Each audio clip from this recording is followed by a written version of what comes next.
The heat pressed down like a living thing, turning the air inside the protective suit into soup. Jonathan Wright's gloved hands trembled as he reached for the containment valve Geiger counter, shrieking numbers that meant death, 400 millisieverts per hour, enough to cook a man from the inside out in minutes. Through the fogged faceplate, he could see the weapons storage bunker stretched behind him. 39 people pressed against the far wall, waiting for him to do what the manual said was impossible: seal a radiation leak from the inside while exposure climbed past survivability thresholds. Miller's voice crackled through the headset, calm as Sunday morning despite the screaming alarms. "You've got 8 minutes before containment breach, right? Get those people out." The dosimeter badge clipped to John's chest had already shifted from green to yellow, crawling toward orange. Each second inside this contaminated zone stripped years from his future cells, mutating DNA, fragmenting invisible fire, consuming him one molecule at a time. His training screamed abort self-preservation protocols, existed for reasons written in body counts and cancer wards. But behind him, 39 voices had gone silent.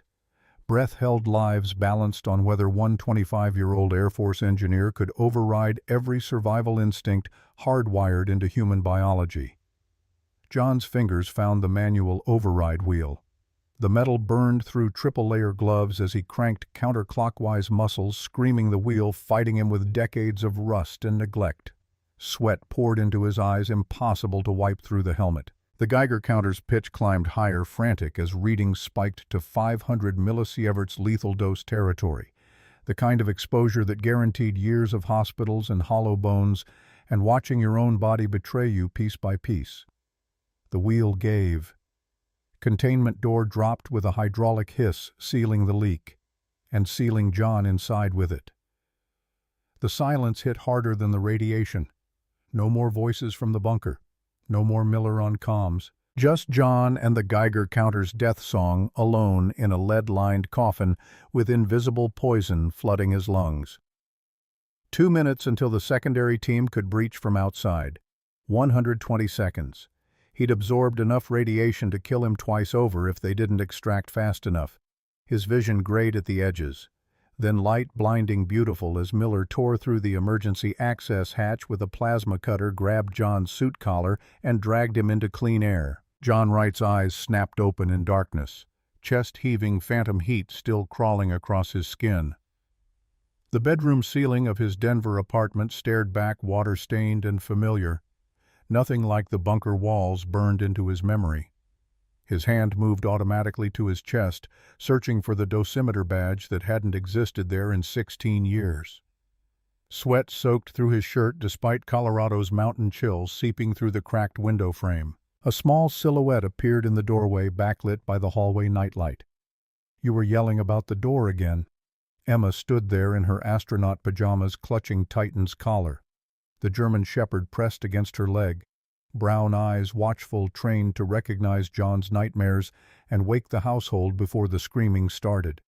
10 years old and already too familiar with her father's broken pieces, the way PTSD carved holes in a person that never quite filled back in. John pushed himself upright, running hands through sweat-dampened hair.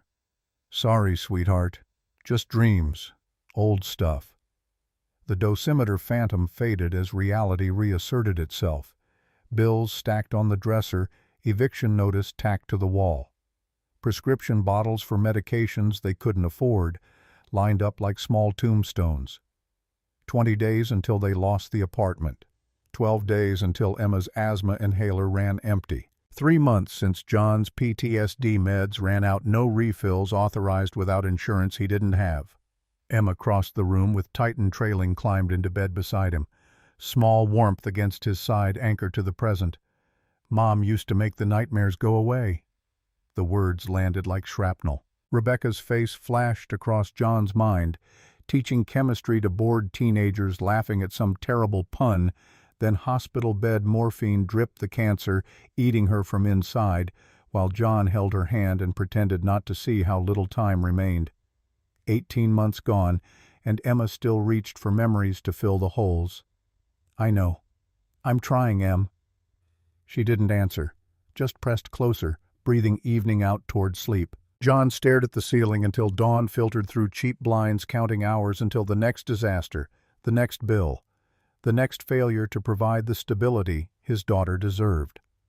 Morning arrived with unforgiving brightness. Emma's inhaler sat on the bathroom counterweight in John's hand, communicating the mathematics of poverty. $180 for refill, $47 in checking account, negative $133 worth of breathing medication. He shook it, heard the rattle of maybe 3 doses remaining.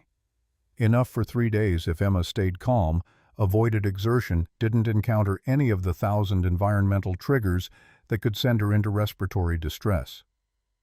Breakfast consisted of generic peanut butter on discount bread. Emma's lunch assembled from whatever the nearly empty refrigerator offered. She didn't complain, just ate methodically while working through astronomy flashcards, prepping for a school presentation about stellar evolution. Smart kid. Too smart to not notice how her father's hands shook slightly when assembling her lunch, or how his gaze kept drifting to the eviction notice visible through the kitchen doorway. 47 job applications submitted in the past month. 2 interviews, 0 offers. Nuclear security clearance turned out to be a scarlet letter in civilian employment. Too specialized, too much baggage, too many questions about why an Air Force engineer with top-secret credentials was applying for entry-level positions at aerospace firms. The classification wrapped around John's past made it impossible to explain Afghanistan, impossible to list his actual accomplishments, impossible to be anything except overqualified and suspicious. His phone buzzed against the counter. Unknown number, New Mexico area code. Mr. Wright. This is William Garcia with Harold & Associates in Albuquerque. I'm calling regarding Dr. Richard Miller's estate.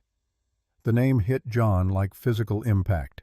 He hadn't heard Miller spoken aloud in a decade, hadn't allowed himself to think about Bagram or containment breaches or the man who'd saved his life in exchange for John saving 39 others. His grip tightened on the phone until knuckles went white. I'm sorry, what doctor? Miller passed away 2 weeks ago. He's named you as sole beneficiary of his estate. I'm handling the transfer of assets, primarily a 200-acre ranch outside Socorro, New Mexico, along with house outbuildings and significant personal property. There's also a letter Dr. Miller insisted be delivered to you in person. The floor seemed to tilt. Miller dead. Miller leaving everything to John.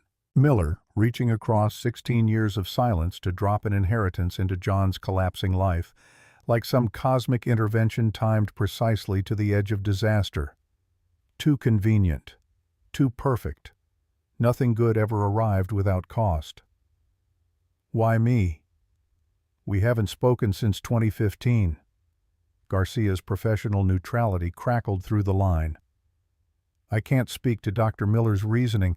I only met him twice during estate planning. He was quite insistent that should anything happen to him, all assets transfer to you immediately. The property deed is ready pending your acceptance and signature. Behind Garcia's words, John heard Miller's voice from Bagram, steady, authoritative, the kind of calm that made impossible tasks seem merely difficult.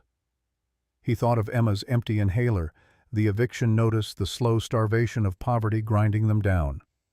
200 acres. A house. Whatever significant personal property meant in Miller's world. Enough to start over maybe, or enough to bury them deeper in whatever complications drove a brilliant physicist to hide in New Mexico desert for decades. I'll need to see the property before deciding anything. Of course. Though I should mention there's been interest from a third party. Kenneth Clark of Clark Energy Consortium has expressed willingness to purchase immediately for $3.2 million. Doctor. Miller refused his previous offers repeatedly, but you might find the liquidity beneficial given your situation. The pivot felt calculated, like Garcia had rehearsed. $3.2 million, more money than John had earned in his entire life.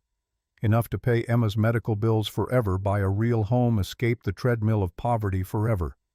Except Miller had refused, repeatedly, which meant something about that offer stank of complications Miller chose to avoid. Email me the property details. I'll drive down this week. After the call ended, John stood motionless in his kitchen phone, still pressed to ear processing implications. Emma appeared at his elbow, frowning up at him with Rebecca's eyes. Who was that? Someone I served with in Afghanistan. He left us a house in New Mexico. Her face lit with cautious hope the kind kids learned when life taught them good news usually arrived with conditions. A real house. Like we could live there. Maybe. We need to look at it first. Can I bring my telescope? The question broke something loose in John's chest. Yes, sweetheart. You can bring your telescope. 3 days later, John's aging SUV crawled south through Colorado's mountains into New Mexico's high desert landscape, transforming from pine forests to scrub-covered emptiness. Emma pressed against the window, watching mesas and arroyos scroll past astronomy textbook open in her lap. Titan occupied the back seat, alert and watchful, trained service dog instincts, reading John's tension in the set of his shoulders and white-knuckle grip on the wheel. Miller's face kept surfacing in John's memory, standing beside Bagram's contaminated bunker, plasma cutter in hand, expression grim but satisfied. You showed me something today, right? Courage isn't about being fearless. It's about being terrified and doing it anyway. Words that meant nothing. Then when John was 25 and immortal, and hadn't yet learned how terror could become chronic, how PTSD turned courage into liability, Emma's voice cut through the memories. Was Dr. Miller nice? John measured his answer against gaps in what he could say, classified protocols still binding him to silence about specifics. He was complicated, brilliant, demanding. Saved my life once. Like you saved people. The parallel made John's throat tight. Yeah, like that. They drove through Socorro as sunset painted the desert orange and gold. Small-town historic plaza tourist markers pointing toward the very large array radio telescopes visible on the western horizon. Emma's excitement spiked audibly. Dad, we're near the VLA.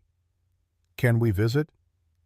John filed the question away as something to consider if they actually stayed, if the inheritance proved legitimate, if Miller's ghost wasn't drawing them into complications worse than poverty. The ranch access road appeared where Garcia's directions indicated dirt track cutting through scrubland mailbox, leaning at 45 degrees with Miller painted in faded letters. The property opened up gradually. First, the house appeared single-story adobe construction, weathered but solid, built to withstand high desert extremes.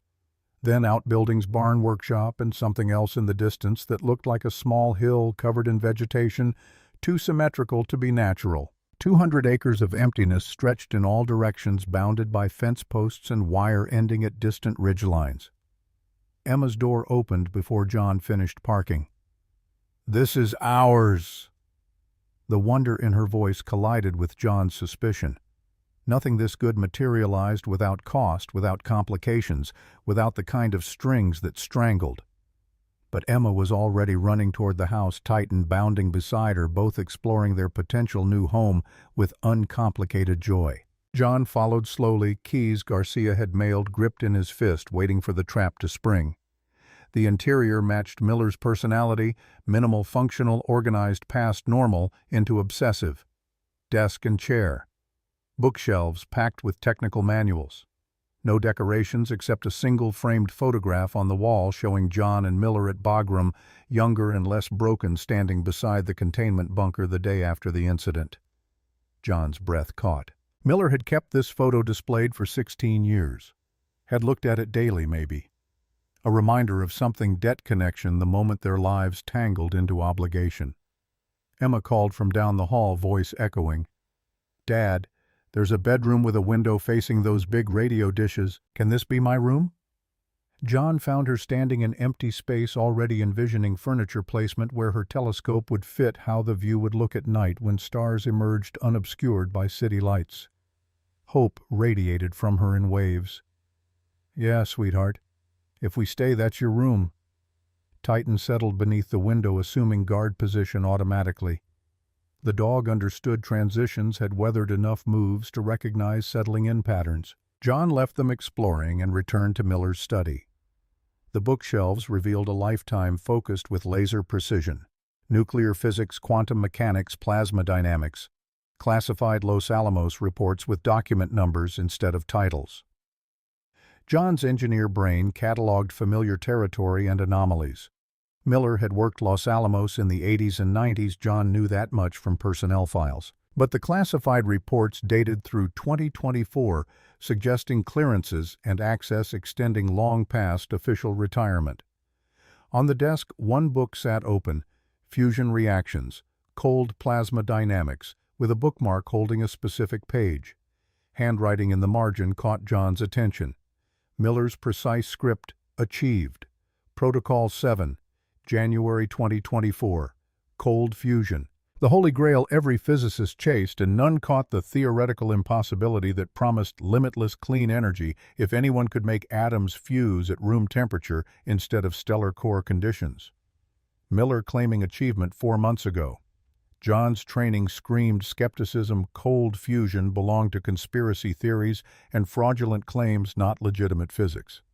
But Miller wasn't a crank. Miller was the man who'd designed containment protocols used across every nuclear facility in the Department of Energy, whose classified work John wasn't cleared to know existed. Vehicle engines rumbled outside.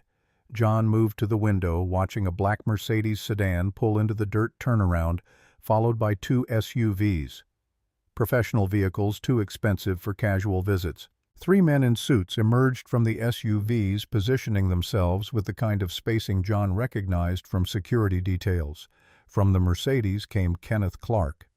John knew the face from business news and Defense Department briefings, former Deputy Secretary of Energy, current CEO of Clark Energy Consortium, billionaire, with fingers in oil, natural gas, nuclear power, and enough political connections to make senators return calls. 62 years old, silver hair, $10,000 suit, the kind of authority that came from decades making billion-dollar decisions and crushing opposition. Emma appeared at John's side, Titan pressed against her leg with hackles raised and a low growl building. "Who is that trouble? Stay inside with Titan. Don't come out."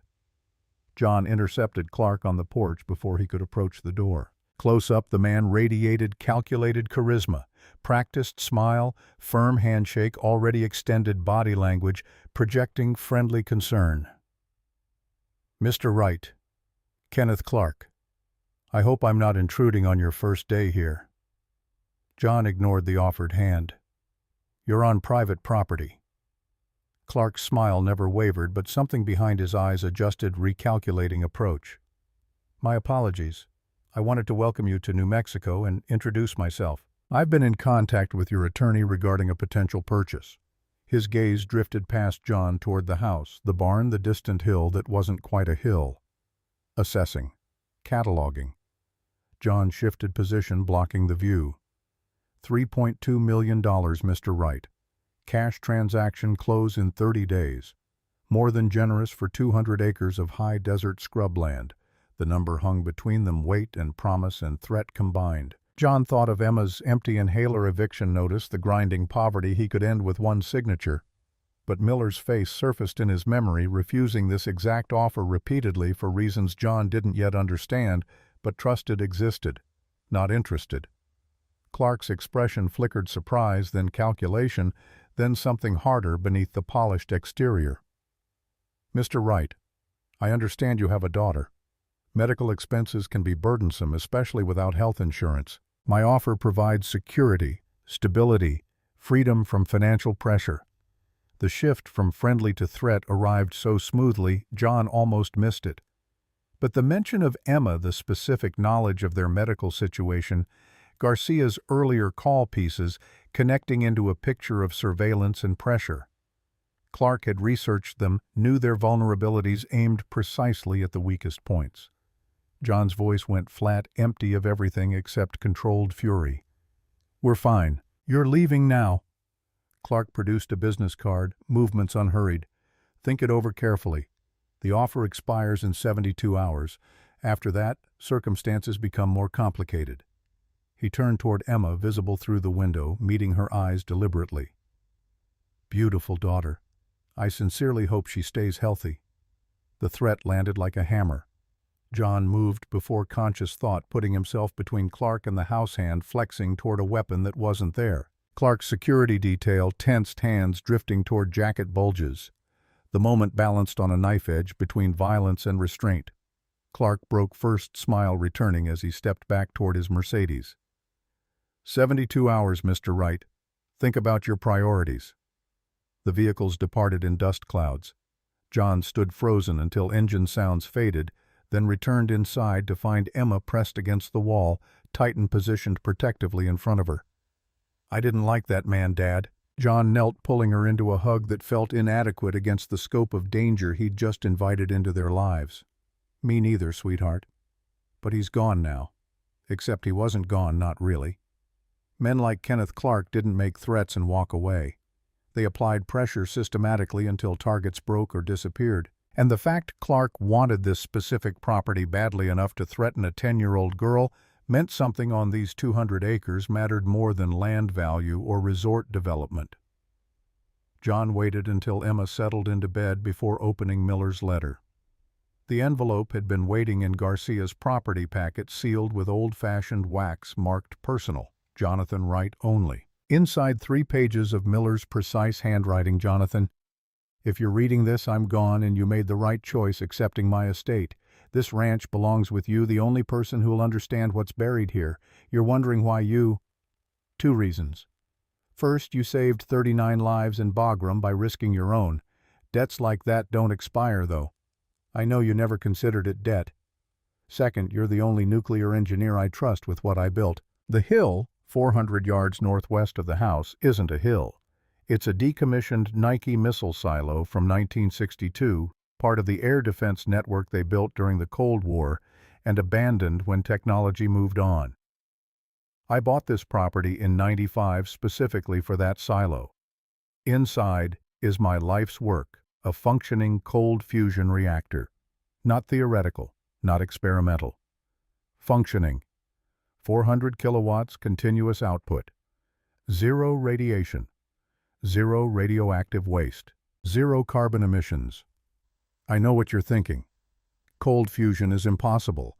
Fraudulent, the domain of crackpots and con artists. I thought that too for 40 years. But I was wrong. The key was plasma confinement at low temperatures using quantum tunneling effects I discovered accidentally during Los Alamos research in '87. I've spent 3 decades refining it into something practical. Access codes are hidden behind the Los Alamos report book shelf in my study. There's a wall safe. Combination is your Bagram incident date 051709. In the safe silo access keys, technical documentation and proof that Kenneth Clark stole my preliminary research in 2008 when he was Deputy Secretary of Energy. He filed patents under his name, buried my original work, then used his position to block my attempts to publish or patent independently. But theft isn't the worst part, John. In 2011, Clark's team attempted their own fusion experiment at a DOE black site in Nevada. Containment failed catastrophically. 11 researchers died from acute radiation poisoning. Clark classified it as industrial accident, paid families $2 million each with ND. As attached, erased every official record. If my reactor goes public, if someone proves cold fusion works. Using principles, Clark stole his Nevada cover-up becomes prosecutable homicide. 11 murders he's responsible for. That's why he wants this land. Not for development. To bury my reactor before anyone sees it function. To protect himself from consequences. Trust only Catherine Hill at Hill's Hardware in Socorro. She worked Los Alamos with me in the '80s. She knows parts of this story enough to verify I'm not paranoid or delusional. Don't sell. Not for any price, no matter how desperate your situation. What's in that silo could power the world cleanly for centuries, or in the wrong hands become a weapon that makes nuclear bombs look primitive.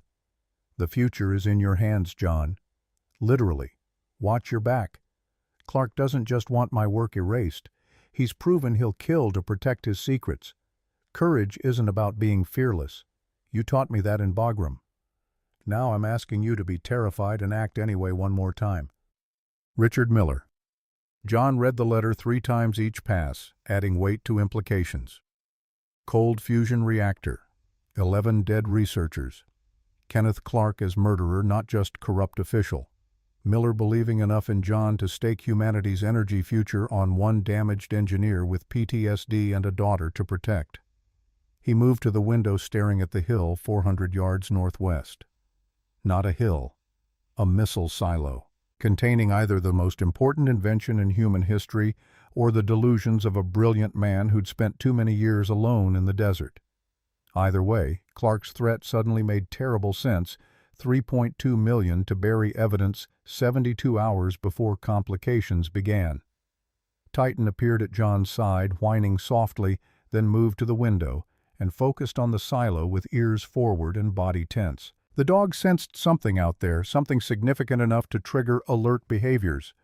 John remembered Bagram Titan's predecessor had been trained to detect radiation leaks before Geiger counters registered danger. This Titan carried similar training. If the silo actually contained an active reactor, the dog would know. Sleep didn't come.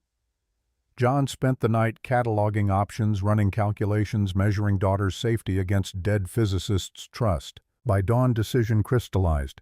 He couldn't walk away without knowing, couldn't sell to Clark without understanding what he'd be burying, couldn't live with himself if Miller's work died because John chose comfortable lies over dangerous truth. Morning brought Catherine Hill. She arrived in a battered Jeep Wrangler parking beside John's SUV without invitation or apology. 68 years old, silver hair in a practical braid, hands scarred from decades of hardware store labor and aerospace engineering before that. She carried a basket of fresh biscuits like a peace offering, but her eyes assessed John with engineer's precision. "Richard said you'd come, though I expected you to take longer deciding." Emma materialized at the kitchen table, drawn by biscuit smells. Catherine's expression softened, watching the girl butter one methodically. "You knew Miller would leave me the ranch. He didn't share details, just told me 6 months ago. If anything happens to me, Jonathan Wright gets everything. He'll know what to do. Made me promise to check on you if you showed up. Did you work with him at Los Alamos 83 through 97? Plasma dynamics research. Richard was brilliant but impossible, never met a regulation he wouldn't bypass if he thought he was right." Emma looked up from her biscuit. "My dad doesn't trust people easily either." Catherine's gaze shifted to John, measuring. "Smart man. Trust gets people killed in our line of work." After Emma went outside with Titan, Catherine's demeanor changed, friendly grandma evaporating into something harder. "Kenneth Clark came by yesterday. Offered 3.2 million. Made threats about my daughter's health. He's been sniffing around since Richard died, asking questions in town about the property, about who might inherit. I told him nothing but Socorro's small. People talk." "How much do you know about what Miller built?" Catherine's pause carried weight.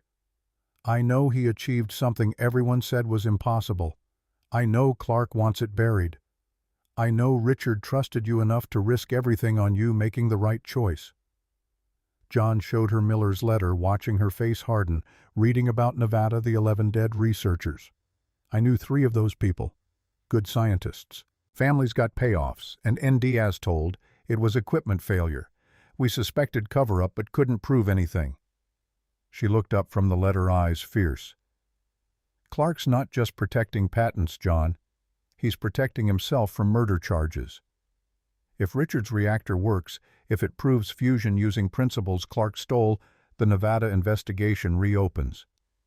DOE can't ignore 11 bodies if there's evidence of gross negligence or deliberate endangerment. So Clark will kill to keep this buried. He already has. Richard's heart attack was awfully convenient timing 2 weeks after he told me he'd found someone to continue his work. The implication hung between them.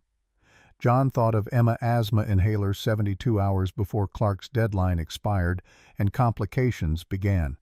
"Miller said I could trust you. Can I?" Catherine stood, movements decisive. "Open the silo, see what Richard built, then come to my hardware store this afternoon. There's more you need to know about who's watching and what they're capable of." After she left, John turned to Miller's study. The Los Alamos report bookshelf stood against the north wall, 30 volumes of classified research bound in identical dark covers. John pulled them out systematically until the hidden wall safe revealed itself exactly where Miller promised. Combination lock, mechanical, old-style security. 051709. Bagram incident date numbers burned into John's memory alongside radiation readings and Geiger counter screams. The safe opened with a click that sounded unnaturally loud. Inside 3 titanium keys on a ring labeled Silo Access, a technical journal in Miller's handwriting, a flash drive marked Full Documentation, Eyes Only, and a photograph of Miller standing in front of a massive reactor core blue Cherenkov radiation, visible in the background expression, triumphant. John lifted the photo hands, shaking slightly. Miller looked younger, healthier eyes bright with achievement. Caption on the back. January 12, 2024. First sustained fusion. 400 kilowatts output. 0 neutron radiation. John, you'll understand the elegance. 4 months before Miller died. 4 months of operating a fusion reactor in secret while Clark circled, while Nevada cover-up festered, while Miller planned succession to the one person he trusted. John flipped through the technical journal, recognizing schematics and calculations despite their complexity. This wasn't crackpot science. This was rigorous engineering documented with obsessive precision. He pocketed the keys journal and flash drive, called to Emma. "I need to check something outside. Stay in the house with Titan. Don't come out until I call you." "This is serious, Em." She saw his expression and nodded without argument. "Like a mission." "Exactly like that. Keep Titan with you."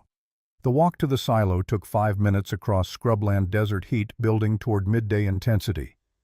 Up close, the hill's artificiality became obvious. Concrete blast door set into the base covered with 2 feet of earth and camouflage netting. 3 locks secured the entrance, corresponding to John's 3 keys. First lock clicked open. Second required both key and thumb pressure on a hidden panel. Third revealed a biometric scanner that made John's stomach drop. How could Miller have programmed his DNA? Then memory surfaced: military medical record samples on file from Bagram radiation exposure treatment. Miller must have accessed them somehow, adding John's genetic signature to the silo's security years ago. Planning succession before John knew he'd inherit anything. The needle prick hurt less than the implications. But the scanner accepted his blood sample, and the blast door's hydraulics engaged with sounds of awakening machinery. Inside, emergency lighting flickered to life, revealing a concrete shaft descending 40 feet into earth. Metal stairs spiraled down railings, cold under John's hands. Each step echoed in the enclosed space, sound, bouncing back, multiplied. At 30 feet, a control room appeared, windows looking into a deeper chamber. Monitors dark but ready, terminals waiting for activation.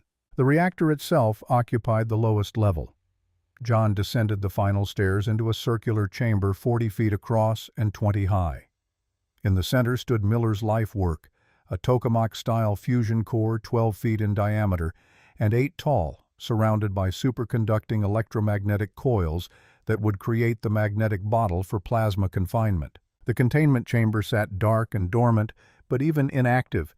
The engineering elegance was obvious, innovations visible in the coil configuration, the fuel cell arrangement, the power coupling systems. No radiation shielding.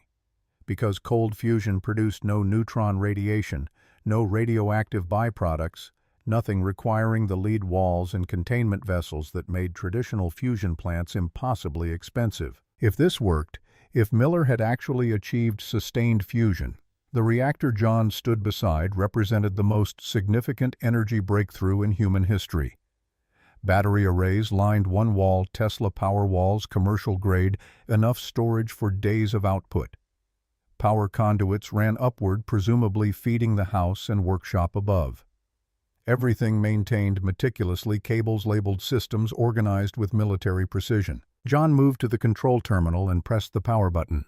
Monitors flickered awake, displaying status screens.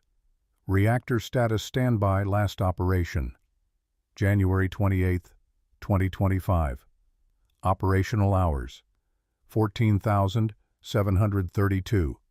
Energy generated: 8.2 million kilowatt hours. Incidents: 0. 14,000 hours. Over 600 days of cumulative runtime. 8 million kilowatt hours generated. 0 incidents. This wasn't theoretical.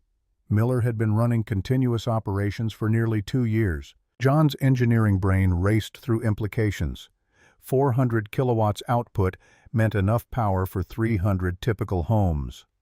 Fuel consumption listed as negligible, 1 gram of deuterium extracted from seawater lasting 3 months.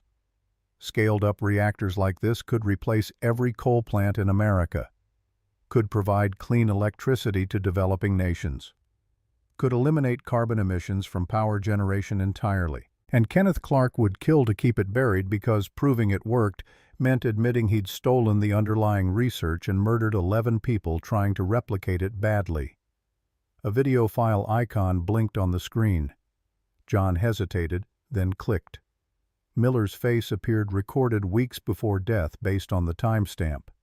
He looked tired, aged beyond his years, but eyes still sharp. "John, if you're seeing this, congratulations. You made it past my paranoid security measures. What you're looking at is 30 years of work. The fusion reactor everyone said was impossible, except it's real and it functions flawlessly." Miller's image leaned closer to the camera. The key was plasma confinement at temperatures low enough to avoid neutron radiation while maintaining fusion conditions. Quantum tunneling effects that conventional physics said were too rare to sustain reactions. "I won't bore you with equations, the documentation has everything. This reactor outputs 400 kilowatts continuously. Fuel comes from deuterium extracted from ordinary seawater. 1 gram runs it for 3 months. Scaled up, a reactor this size could power a small city. 100 reactors could replace every coal plant in America within a decade." Miller's expression hardened. "But Kenneth Clark will kill to keep this buried. Not just because I used principles he stole, because if this goes public, his Nevada cover-up becomes prosecutable homicide. 11 researchers dead because Clark rushed a fusion experiment without understanding the physics. My physics. That he stole and misapplied fatally. You have 3 choices, John. First, sell to Clark. Walk away wealthy. Let my work die and those 11 deaths remain unavenged. Second, turn everything over to the Department of Energy. Watch it get classified, buried in bureaucracy, maybe emerging in 50 years when people who could profit from suppressing it are safely dead. Third, make it public. Show the world it works. Risk everything to ensure humanity benefits instead of one man's crimes staying hidden. I couldn't do option 3 alone. Too old, too blacklisted, too paranoid about who to trust. But you saved lives in Bagram at personal cost. You understand sacrifice for greater good. This reactor represents humanity's energy future. Don't let one man's murders keep it locked away." The recording ended. John stood alone in the control room, weight of decision crushing down. Above ground, Emma played with Titan, innocent and unaware her father had just inherited the most dangerous secret on Earth. Kenneth Clark's 72-hour deadline ticked down, and somewhere in the New Mexico desert, Miller's ghost waited to see if John possessed the courage to do what Miller couldn't. John's hand moved to the reactor's main control panel. 1 switch to activate standby mode. 1 test run to prove the impossible. 1 choice that would change everything. His finger hovered over the switch. Then vehicle engines rumbled overhead, multiple units converging fast on the ranch house where Emma waited alone except for a dog that couldn't stop bullets. John ran for the stairs. John burst from the silo entrance into blinding sunlight, legs pumping across scrubland toward the house where Emma waited. The vehicles he'd heard weren't Clark's Mercedes and SUVs, 3 unmarked sedans, government plates, men in dark suits fanning out with professional efficiency that screamed federal. Not a rescue, an interception. The lead agent intercepted him 50 yards from the house, credentials already displayed. Special Agent Ronald Sanchez, Department of Energy Inspector General. We need to discuss Dr. Richard Miller's classified research and your unauthorized access to a secured facility. John's mind raced through implications. DOE. Inspector General meant someone inside the department had flagged Miller's silo, possibly triggered by John's biometric entry, or maybe surveillance Clark had established. Either way, federal involvement complicated everything beyond simple property disputes. I inherited this ranch legally. Nothing here requires authorization. Sanchez's expression remained neutral, but his eyes tracked John's dirt-covered clothes, the silo entrance visible behind him, the keys still gripped in John's fist. Dr. Miller held multiple security clearances related to Los Alamos research. Any facilities on this property fall under federal oversight pending clearance review. We're here to secure materials and conduct inventory. Through the house window, John spotted Emma pressed against the glass titan beside her with hackles raised. Federal agents on his property. Miller's reactor 40 feet underground, 72 hours until Clark's deadline expired. The vice tightened from multiple directions simultaneously. My daughter's inside. She's 10 years old and has asthma. Whatever you need to inventory can wait until she's not terrified by armed agents surrounding our home. Something shifted in Sanchez's demeanor calculation, giving way to grudging acknowledgement. He gestured and 3 agents stepped back, creating space. We're not here to frighten children, Mr. Wright, but we will need access to any underground structures and documentation related to Miller's work. You can cooperate voluntarily, or we'll return with warrants and more personnel. The threat was clear, but Sanchez's tone suggested room for negotiation. John made a split-second decision: delay, gather information, figure out whose interests Sanchez actually served before revealing anything about the reactor. Give me 24 hours to review what Miller left and consult an attorney. Then we'll schedule a formal inspection. Sanchez studied him for a long moment, weighing compliance against resistance. 24 hours. But Mr. Wright, if you attempt to remove or destroy evidence, you'll face federal charges regardless of inheritance claims. The sedans departed as suddenly as they'd arrived, leaving dust and implications hanging in desert heat. John returned to the house to find Emma shaking despite Titan's comforting presence. Were those police? Are we in trouble? The question landed like shrapnel. John knelt, meeting her eyes directly. No trouble. Just government people checking on stuff Dr. Miller used to work on. Red tape and regulations. Nothing for you to worry about. The lie tasted bitter but necessary. Emma was 10, she didn't need to carry weight of federal investigations and dead researchers and reactors worth killing for. She needed stability, safety, the illusion that adults had situations under control even when everything was actively falling apart. Can we still stay here? John pulled her close, feeling how small she was, how fragile, how completely dependent on his ability to navigate complications, threatening to drown them both. I'm going to make sure we can, but I need to take care of some things this afternoon.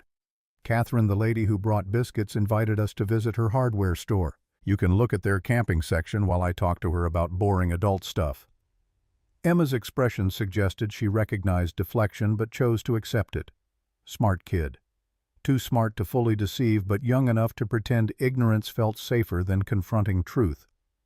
Catherine Hill's hardware store occupied a corner building on Socorro's historic plaza, the kind of establishment that had survived decades through combination of quality inventory and local relationships. Inside smelled of motor oil and sawdust, and the particular metal tang of tools stacked floor to ceiling. Catherine emerged from behind the counter when John entered, Emma already wandering toward camping displays with Titan trailing. Federal agents visited the ranch. DOE Inspector General said they need to inventory Miller's classified materials. Catherine's jaw tightened. Ronald Sanchez, mid-40s, looks like he bench presses filing cabinets. That's him. She gestured John toward the back office, closing the door once they'd entered. The small space contained filing cabinets, a scarred desk, and security monitors showing the store interior, plus external cameras covering plaza approaches. Sanchez isn't Clark's man directly, but he's been useful to certain interests. DOE Inspector General's office has been investigating Los Alamos contract irregularities for 3 years. Richard's name came up in connection with unauthorized research. If Sanchez knows about the silo, someone told him. Clark possibly, or someone inside DOE who benefits from keeping Miller's work classified. The department has factions, people who want new energy technologies developed, people who want them buried to protect existing contracts. Richard navigated those politics for decades until they finally isolated him completely.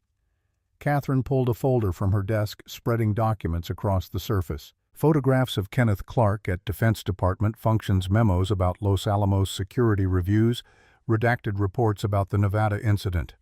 I've been collecting evidence since Richard's death. Nothing conclusive enough for prosecution, but sufficient to establish patterns. Clark's been systematically suppressing fusion research across 3 administrations. Anyone getting close to breakthrough results faces funding cuts, security clearance suspensions, or in extreme cases, fatal accidents. The Nevada researchers. 11 people, yes. But also Dr. Patricia Johnson at MIT car accident 2013. Dr. Michael Williams at Lawrence Livermore suicide 2016. Both were working fusion projects using principles similar to Richard's. Both died within months of publishing preliminary results. John studied the photographs. Smiling faces, research credentials, obituaries, clipped from scientific journals. A trail of bodies leading back to Kenneth Clark and his determination to control fusion technology regardless of cost. If I go public with Miller's reactor, Clark comes after Emma. Catherine's silence confirmed what John already knew. Then her hand moved to a locked drawer producing a flash drive. This contains everything I've compiled about Clark's activities, including communications between DOE officials and Clark Energy Consortium that suggest coordination to suppress research. It's not enough for criminal charges, but it establishes motive and pattern. If something happens to you or your daughter, this goes to journalists and congressional investigators simultaneously. Insurance, mutually assured destruction. Clark knows I have documentation. He knows going after Miller's inheritor triggers release. It's kept me alive this long.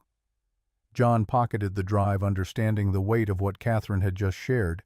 Her survival depended on documented threats staying credible, on maintaining balance between exposure and silence.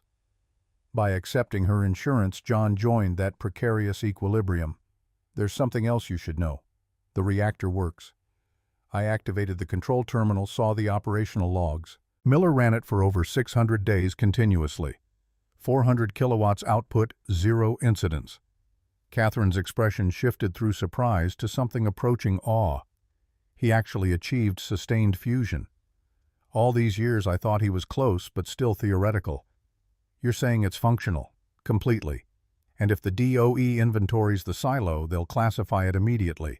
If Clark gets to it first, he'll destroy it. Either way, Miller's work disappears. Then you need to document everything before federal agents return. Specifications, test data, proof of operation. Enough that even if the physical reactor vanishes, the science survives for others to replicate. John's engineering mind clicked through implications, photographing components, copying technical journals, uploading Miller's flash drive documentation to secure servers beyond Clark's reach, or DOE classification protocols. 24 hours before Sanchez returned, 72 hours before Clark's deadline expired, time compressing into a window barely wide enough to act. Back at the ranch after dark, John left Emma watching a movie with Titan on guard and returned to the silo. This time he descended with purpose, camera documenting every angle of the reactor core, every innovation Miller had engineered into components. The technical journal went into a scanner, pages converted to PDFs and uploaded to encrypted cloud storage. Miller's original flash drive contained decades of research notes, equations, test protocols. John copied everything to multiple drives, mailing one to Catherine's hardware store and another to a P.O. box in Albuquerque he'd rented using a pseudonym. The reactor itself presented a larger problem. 400 kilowatts of fusion power couldn't be photographed into existence. Anyone could claim images were fabricated. John needed operational proof, data streams showing sustained fusion measurements that would convince skeptical physicists this wasn't elaborate fraud. He activated the reactor's diagnostic mode, watching monitors fill with real-time telemetry. Plasma temperature, magnetic field strength, neutron counts 0 as predicted power output curves. The system ran exactly as Miller's logs claimed, stable fusion maintained through elegant manipulation of quantum tunneling probabilities. John recorded video of the operational console narrating technical details, explaining how Miller's modifications enabled what conventional physics considered impossible. Then footsteps echoed in the stairwell above. John killed the reactor display, plunging the control room into darkness except for emergency lighting. Titan hadn't barked warning, which meant whoever approached had bypassed the house entirely, coming straight for the silo. Professional infiltration. Clark's people or DOE agents violating their 24-hour agreement either way. John was trapped 40 feet underground with evidence surrounding him. The footsteps descended methodically, unhurried, suggesting confidence rather than stealth. John pressed against the wall beside the stairwell entrance, waiting. When the figure emerged into the control room, John recognized the silhouette Kenneth Clark himself, alone, apparently unarmed, but radiating the kind of authority that made weapons redundant. The billionaire's gaze swept the chamber, taking in the reactor, the monitors, the documentation John had been photographing. His smile carried no warmth. Impressive, isn't it? Miller always did have vision, even if he lacked the political acumen to protect his work. John stepped from concealment, keeping distance between himself and Clark. "You're trespassing. Leave before I call the sheriff." Clark's laugh was genuinely amused. "Sheriff Martinez receives campaign contributions from my consortium, as does the county prosecutor, 3 town council members, and both state senators from this district. You're operating under the illusion that property rights matter when billions of dollars and national security interests intersect." The casual admission of corruption should have shocked John, but didn't. Catherine's documentation had already established Clark's network of influence. What chilled him was the certainty in Clark's voice, the absolute confidence that power trumped law. "Miller refused your offers. I'm refusing too. Nothing you threaten changes that." Clark moved closer to the reactor, fingers trailing across the containment chamber housing with something approaching affection. "Richard was a brilliant physicist and a stubborn fool. He could have been wealthy beyond measure if he'd accepted my partnership 20 years ago. Instead, he chose to hide in the desert, nursing grievances, building a reactor nobody would ever see function." He looked back at John, expression hardening. "Those 11 researchers in Nevada died because Miller refused to share his complete data. I had his preliminary equations, but not his confinement protocols. We thought we could fill the gaps. We were wrong. Containment failed, and 11 people burned from radiation exposure that should never have occurred if Miller had cooperated with DOE development programs." The justification was so twisted, John almost laughed. "You stole his research, buried his work when he tried to publish, then killed people attempting to replicate what you stole badly. That's not Miller's fault. That's murder through criminal negligence." Clark's calm never wavered. "Legal definitions matter less than practical outcomes. Mr. Wright, the Nevada incident is classified. The researchers' families signed comprehensive NDAs.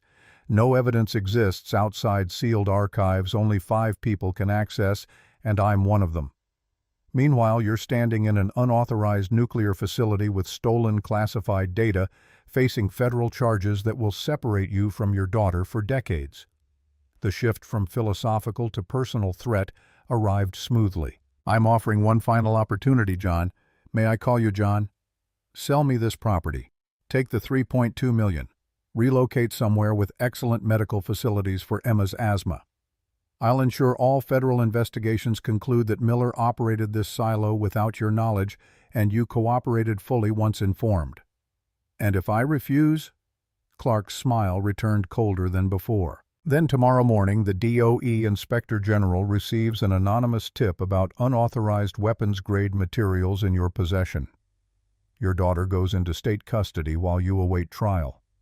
This property gets seized under national security protocols.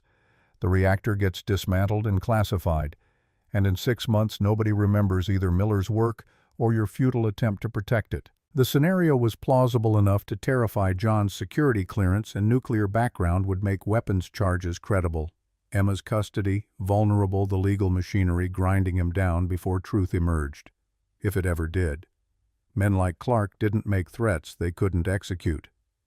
But capitulation meant Emma, growing up knowing her father chose money over principle, abandoned promises to Miller, let 11 murders remain unavenged because risk seemed too high. And somewhere beneath calculation, John felt the same stubborn fury that must have driven Miller through decades of suppression, the refusal to let corruption win through intimidation. His hand moved to the flash drive in his pocket, the one containing Catherine's documentation.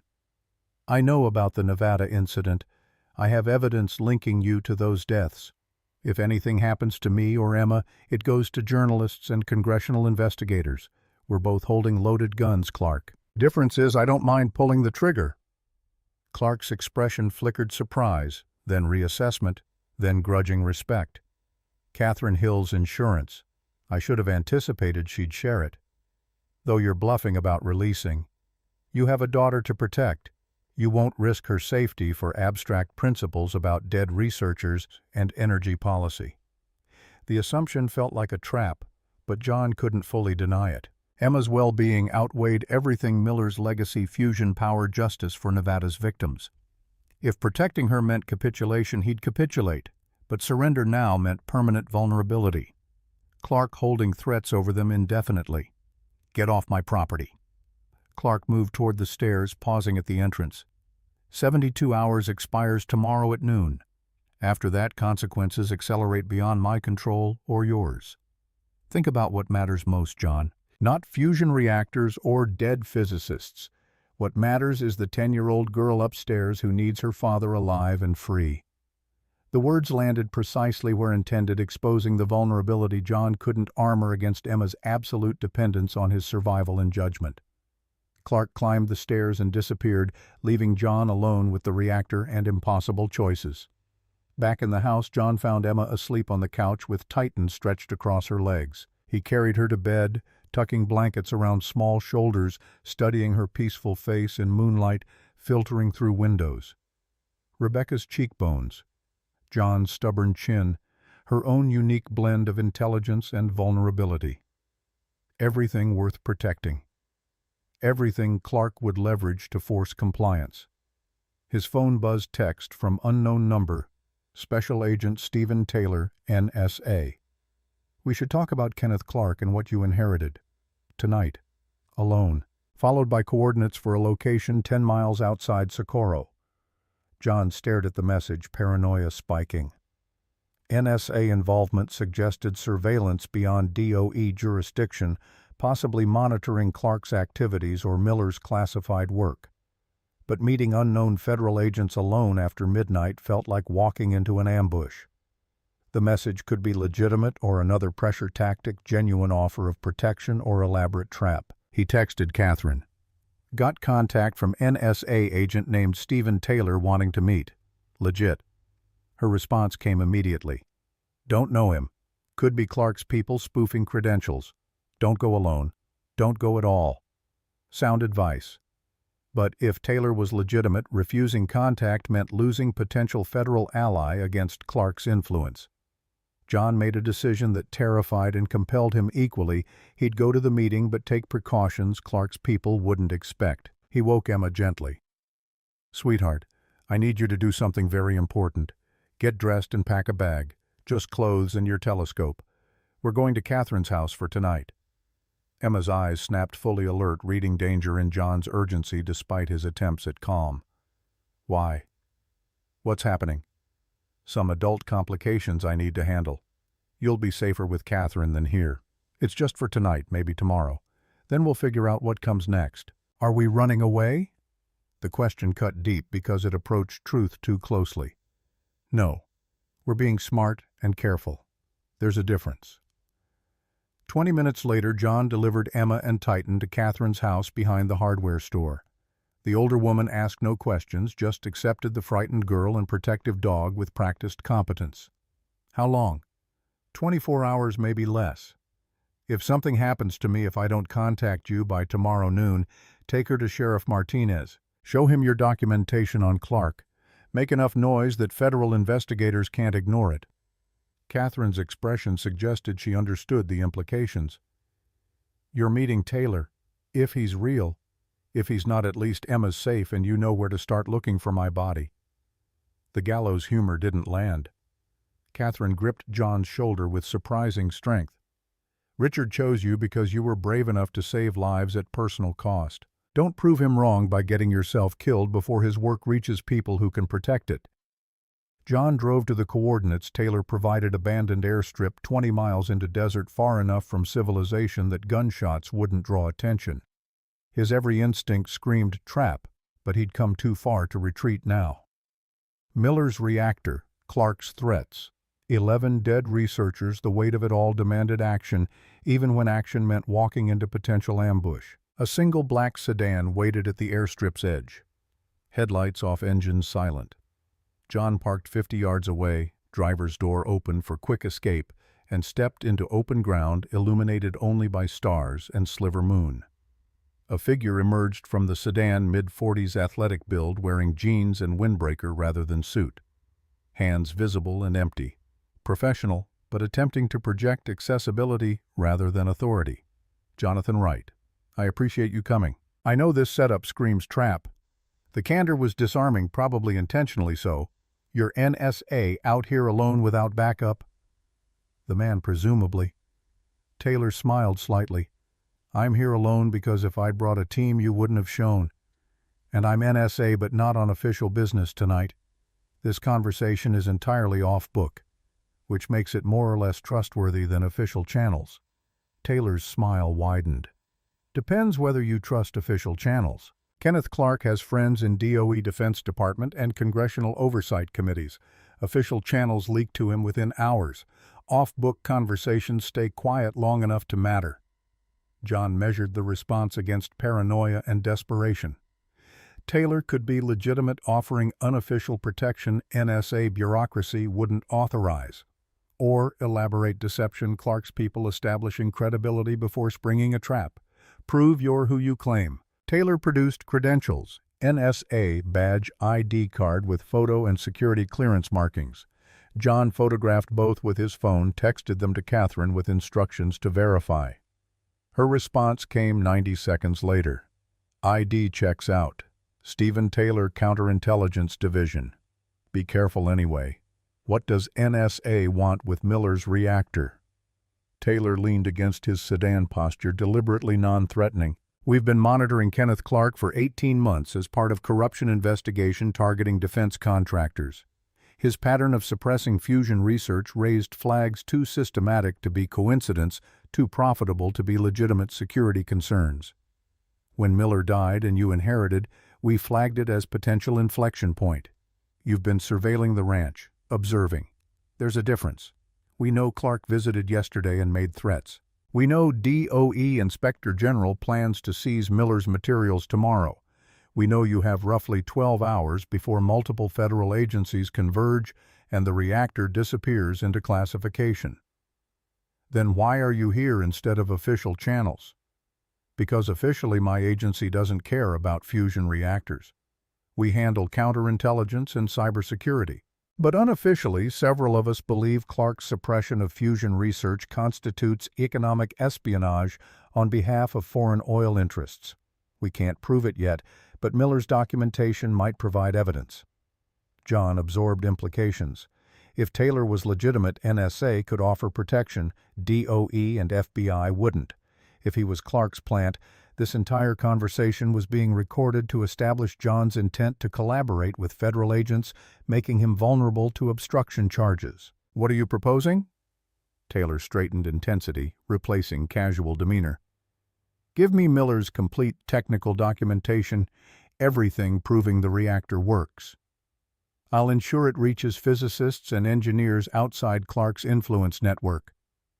Independent verification makes classification impossible. Public knowledge can't be buried.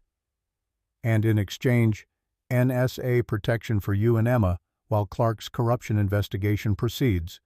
New identities if necessary. Relocation. The works.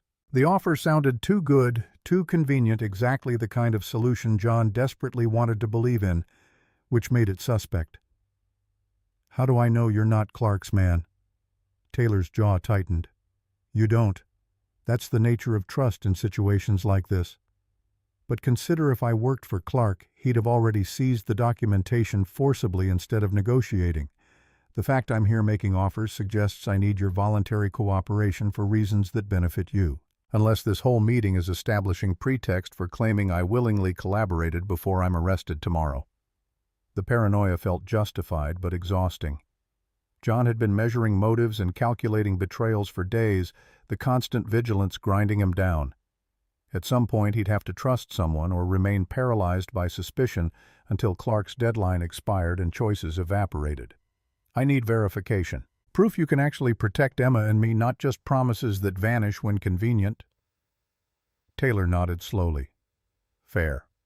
Give me 6 hours. I'll arrange protective custody through channels Clark can't compromise. You'll see your daughter safe before you hand over anything. John's phone buzzed text from Catherine. Emma's asking for you. She's scared. The message decided him. 6 hours pretending everything was manageable, that adult competence could shield children from the chaos adults created. Then mourning and whatever came next. 6 hours. But if this is a setup, if anything happens to Emma, your NSA credentials won't protect you from me. Taylor's expression suggested he recognized the threat wasn't empty. Understood. Meet me at the regional airport tomorrow 7 a.m. Private hangar, Mercury Aviation. I'll have Emma and protection detail waiting. He climbed into his sedan and departed, leaving John alone in desert darkness with decisions that felt simultaneously inevitable and catastrophic. The drive back to Catherine's house took 30 minutes through empty pre-dawn roads.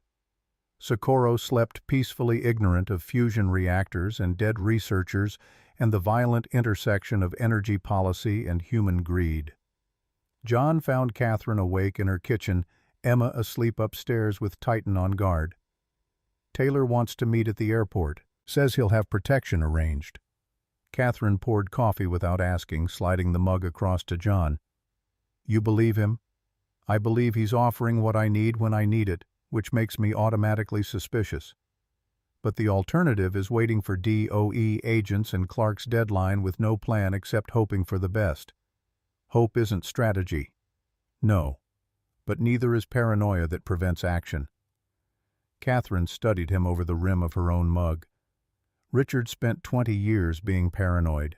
It kept him alive but also isolated. Eventually the isolation became its own prison. Don't let fear of betrayal prevent you from accepting genuine help if it appears.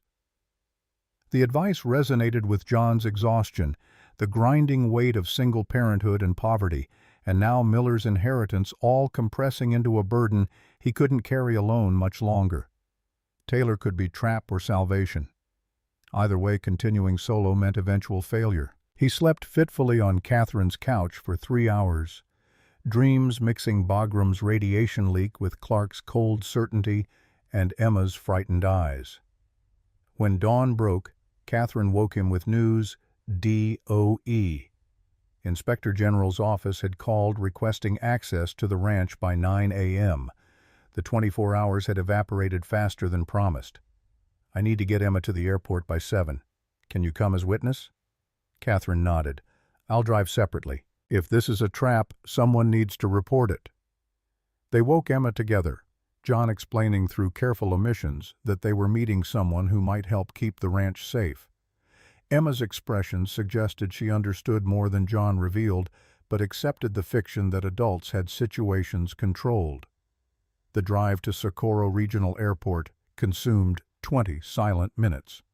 Mercury Aviation's private hangar sat isolated at the facility's western edge, away from commercial terminals. 2 black SUVs waited outside, government plates visible. John's stomach clenched. Too many vehicles for a simple protection detail. Catherine parked at distance, engine running. I'll wait here. You have 5 minutes before I call Sheriff Martinez. John appreciated the deadline hard limits on how long he'd remain vulnerable before someone intervened. He walked Emma and Titan toward the hangar, each step feeling like progression toward either rescue or disaster. Stephen Taylor emerged from the lead SUV, now wearing proper NSA credentials on a lanyard. Behind him came 3 agents in tactical gear, professional, armed, but not overtly threatening. Mr. Wright, thank you for coming. We have the protective custody arrangement ready. Where's Emma's protection? Taylor gestured toward the hangar's open doors, where a woman in civilian clothes waited. Dr. Angela Young, pediatric specialist. She'll examine Emma while we finalize arrangements, ensure she's healthy before any relocation decisions. The detail was thoughtful or calculated medical examination providing legitimate reason to separate John from his daughter. John knelt, meeting Emma's eyes. "I need to talk with these people for a few minutes. Titan will stay with you. If anything feels wrong, you yell as loud as you can." Catherine's watching from the parking lot. Emma hugged him tightly. "Don't leave me, Dad." The words broke something loose. John held her until she released, then watched her walk into the hangar with Titan and Dr. Young. Every instinct screamed to grab Emma and run. But running meant living as fugitives. Emma's medical care compromised any chance of protecting Miller's work, abandoned. Taylor approached with a tablet. The documentation. Full technical specifications, test data, operational logs. Upload it here and we can start immediate protection protocols. John studied the tablet, recognizing secure DoD network interface. Once he uploaded, NSA would have everything Miller had spent decades protecting.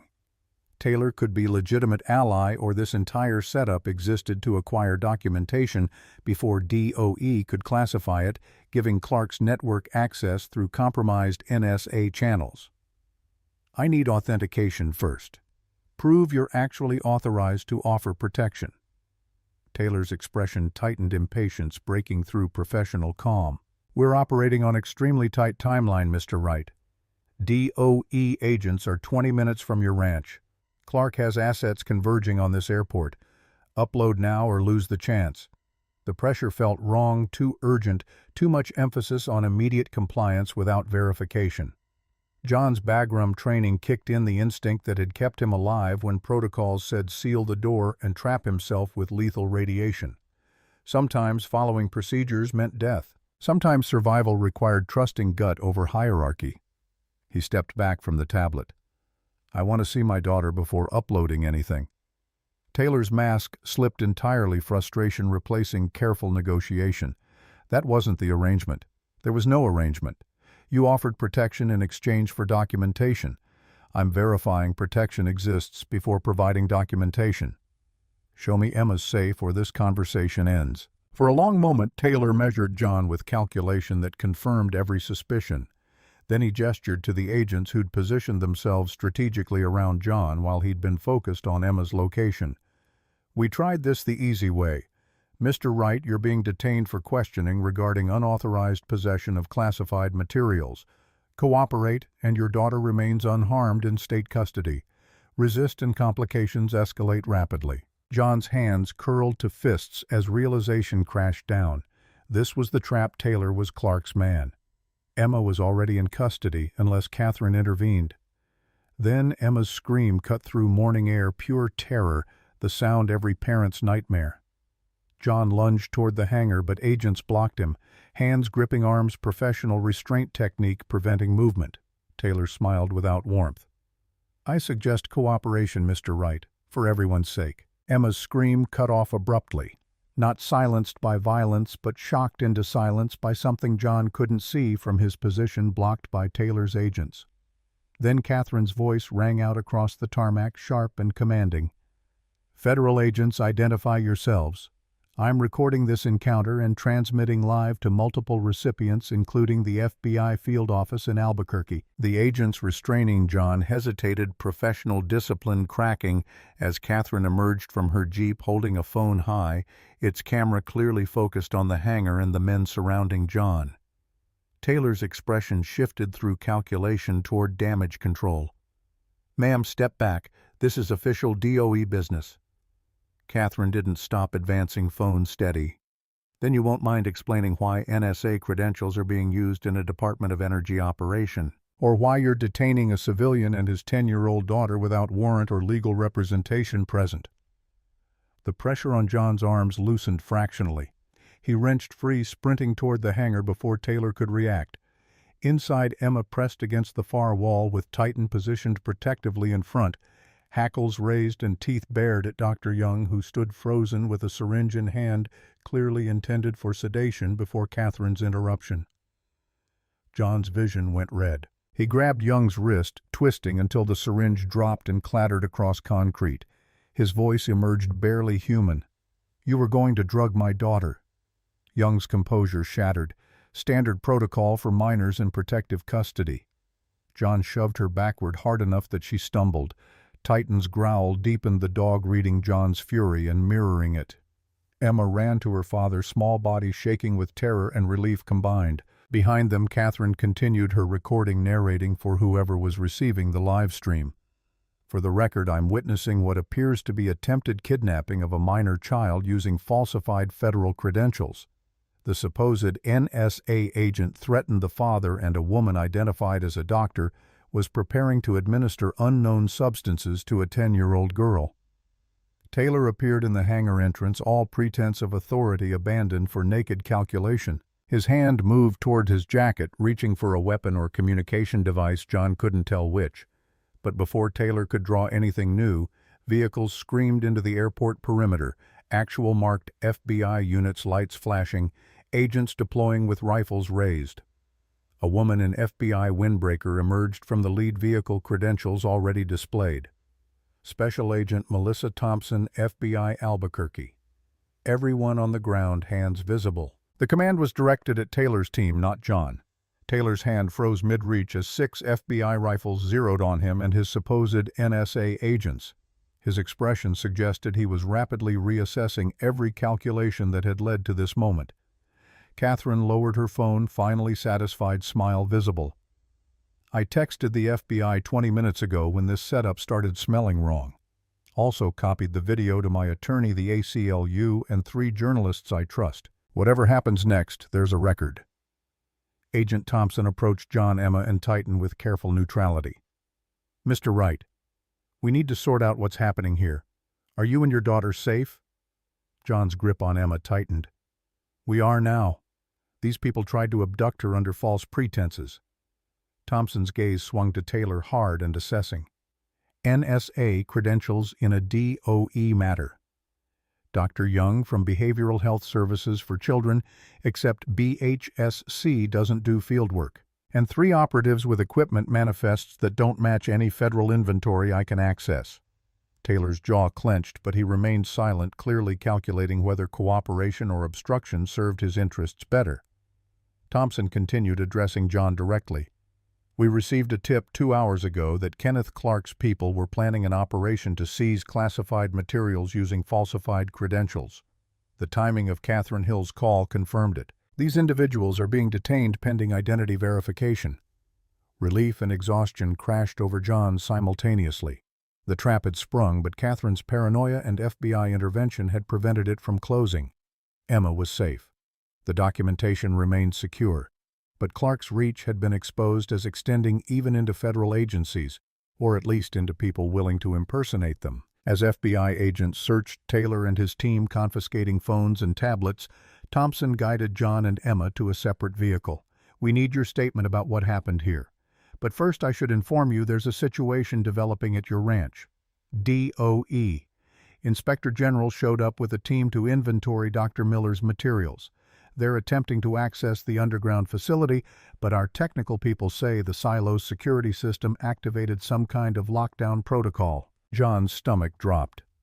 Miller's failsafe, if unauthorized personnel attempted forced entry, the reactor's automated systems would seal everything to prevent tampering, which meant federal agents were currently trying to break into a chamber containing an active fusion reactor without understanding what they were dealing with. They can't breach it forcibly. There's a fusion reactor in that silo.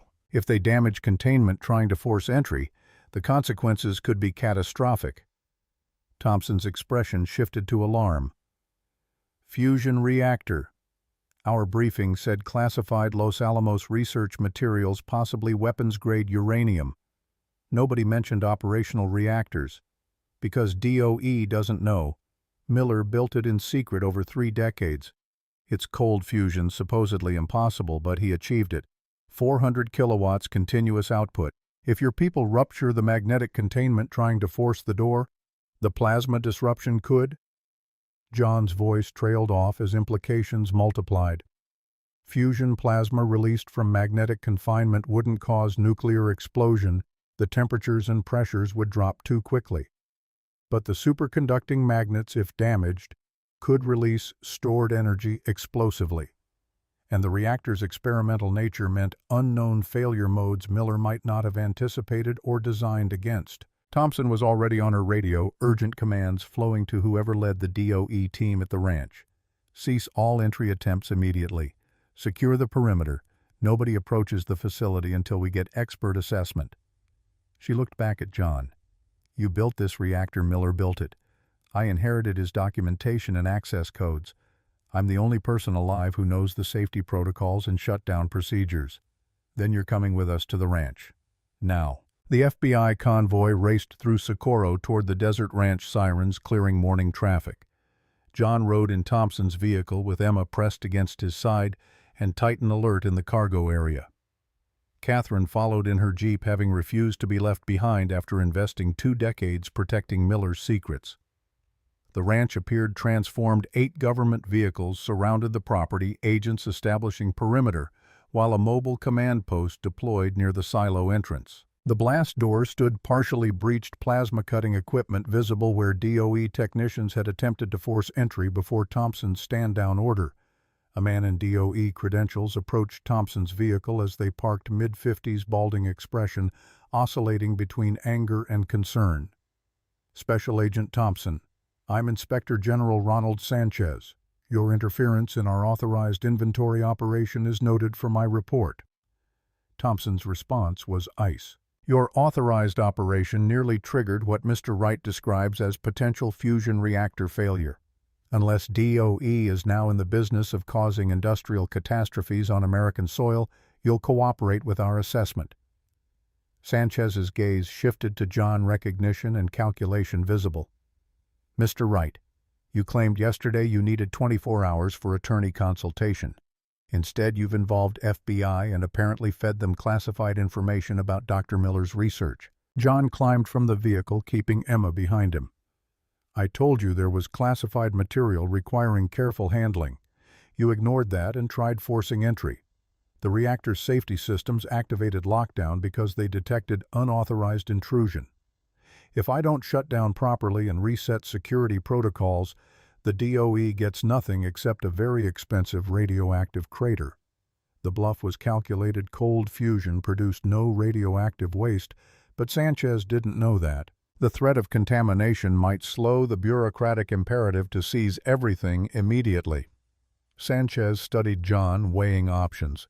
If you cooperate with inventory and transfer of materials, we can discuss immunity from charges regarding unauthorized access to classified facilities. John almost laughed at the transparent coercion. I'm not negotiating with you. I'm telling you that reactor is active and your people nearly destroyed it. Give me access to shut down safely or deal with consequences of whatever happens when magnetic containment fails. Thompson intervened before Sanchez could respond. Inspector General Mr. Wright is cooperating voluntarily with FBI investigation into Kenneth Clark's activities. Any DOE action affecting him will be coordinated through our office. Right now, our priority is preventing industrial disaster, not arguing jurisdictional authority. Sanchez's expression suggested he was calculating how much resistance his position could sustain against FBI pushback. Apparently deciding discretion served better than confrontation, he gestured toward the silo. Then shut it down. But my team observes every step and documents everything for our inventory. John accepted the terms because he had no leverage to refuse. With Thompson, Sanchez, and 4 technicians following, he descended into the silo, using his biometric access. The security system accepted his DNA signature and deactivated lockdown mode. Emma remained above ground with Catherine and Titan safely distant from whatever complications emerged below. The control room appeared exactly as John had left it the previous night, monitors displaying operational telemetry, reactor in standby mode, no damage visible despite DOE's attempted forced entry. Miller's engineering had proven robust enough to resist breach at least temporarily. John activated the shutdown sequence, watching magnetic field strength decrease gradually, plasma temperature falling, fusion reactions ceasing as fuel injection stopped. The monitors tracked everything into safe hibernation mode. Reactor fully secured, no residual energy containment stable. Sanchez's technicians swarmed the equipment, immediately photographing components, documenting configurations, clearly preparing inventory for classification and removal. John watched them catalog Miller's life work with sick certainty that within hours, everything would vanish into DOE vaults, emerging decades later when people who benefited from suppression were safely dead. Thompson appeared at his shoulder, voice low. "We can slow this down but not stop it. DOE has legitimate jurisdiction over nuclear materials and classified research.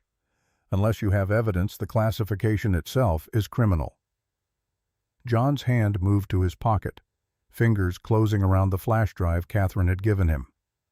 Documentation of Clark's suppression network, the Nevada deaths, the pattern of murdered researchers. Not enough for criminal prosecution, but sufficient to establish motive and pattern. Combined with Miller's reactor proving fusion worked, the suppression became conspiracy to conceal industrial homicide. I have evidence Kenneth Clark systematically suppressed fusion research to protect energy investments and cover up 11 deaths in Nevada. Miller's reactor proves Clark stole functional research and killed people trying to replicate what he'd stolen incompletely. Thompson's eyes sharpened. "That's a serious accusation requiring serious proof." John produced the flash drive. "Everything's here. Communications between DOE officials and Clark Energy Consortium. Funding cuts to fusion programs. Security clearance suspensions for researchers getting close to breakthroughs. And documentation of the Nevada accident Clark classified and buried." Before Thompson could respond, Sanchez interrupted from across the control room. "Mr. Wright, we're taking the reactor's technical documentation and core components for secure analysis. You'll receive notification once classification review completes, likely 6 to 18 months. John's control snapped. "You mean never? Clark has people in DOE who'll ensure this stays buried forever while he continues profiting from energy technologies Miller's work makes obsolete." Sanchez's expression hardened. "I don't appreciate conspiracy theories, Mr. Wright. DOE follows established protocols." The lights died. Emergency systems kicked in immediately, bathing the control room in red backup illumination, but the reactor's monitors went dark power, completely severed. John's engineering instincts screamed wrongness. The silo had independent power systems, redundant backups. Nothing should cause complete failure. Thompson's radio crackled, perimeter agents reporting multiple vehicles approaching the ranch at high speed, no government markings blocking DOE convoys' exit routes. Then gunfire erupted above ground, sharp cracks of rifles followed by heavier automatic weapons. Sanchez grabbed his radio. "What's happening up there?" The response came through static and chaos. "Unknown. Hostile force attacking perimeter. They're using military-grade weapons. We're taking casualties." John understood instantly. Clark's endgame, the final escalation after Taylor's failed operation. If legal methods couldn't bury Miller's reactor, violent direct action would. And with Emma above ground in the kill zone, John's world compressed into single terrible priority. He ran for the stairs, Thompson and Sanchez shouting behind him, but nothing mattered except reaching Emma before Clark's mercenaries did. The stairwell stretched endlessly, John's legs pumping lungs, burning Bagram memories flooding back, running through contaminated bunker, while Geiger counters screamed, racing against radiation poisoning to save 39 people who trusted him. The blast door at ground level stood open where DOE had forced it. John emerged into a firefight, FBI agents pinned behind vehicles exchanging fire with a dozen attackers in tactical gear, commercial-grade body armor weapons that definitely weren't civilian legal. Catherine's Jeep sat burning Emma and Titan, nowhere visible. Catherine herself crouched behind the FBI command post with blood streaming from a grazed shoulder. John sprinted toward her, bullets kicking up dirt, an agent shouting at him to get down. Catherine saw him coming, pointing toward the barn. Emma ran there with Titan when shooting started. She's hiding. Relief and terror mixed equally. Emma was smart, trained by years of John's nightmares to recognize danger and seek cover. But the barn offered concealment, not protection. If Clark's people searched systematically, they'd find her. John changed direction mid-sprint, angling toward the barn, while automatic weapons chewed the ground behind him. An FBI agent provided covering fire, forcing attackers back momentarily. John dove through the barn's side door, rolling into shadow, and hay smell eyes adjusting to dimness. Emma. His voice carried desperate urgency. Movement in the loft, small figure emerging from behind stacked hay bales tightened beside her with fur bristling. Emma climbed down the ladder with careful speed, launching herself into John's arms when she reached bottom. "Dad, I was so scared." The gun started, and Catherine told me to run, and her words tumbled over each other, terror bleeding through. John held her tight, mind racing through options. The barn was trap if attackers searched it. The house offered minimal better protection. The silo was safest structurally but trapped them underground while Clark's people controlled the surface. Unless John could use the reactor as leverage, Clark wanted it destroyed or secured either way, his people needed access. If John threatened to trigger catastrophic failure, maybe Clark would negotiate Emma's safety to prevent it.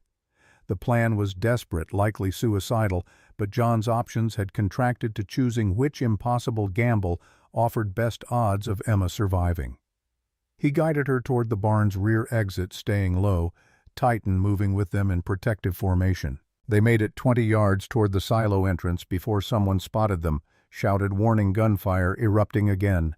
John shielded Emma with his body, running in zigzag pattern Bagram had taught him bullets, whining past too close. They tumbled through the silo entrance together, John slamming the blast door's manual close mechanism. The heavy steel swung shut with hydraulic hiss, locking mechanisms engaging automatically. Bulletproof, designed to survive nuclear near-miss during Cold War. Clark's people couldn't force entry without cutting equipment and time John wouldn't give them. He descended the stairs with Emma and Titan reaching the control room where Sanchez and Thompson had barricaded themselves with DOE technicians. Thompson looked up as John entered, expression grim. "We're trapped. Clark's people control the surface and FBI reinforcements are 20 minutes out.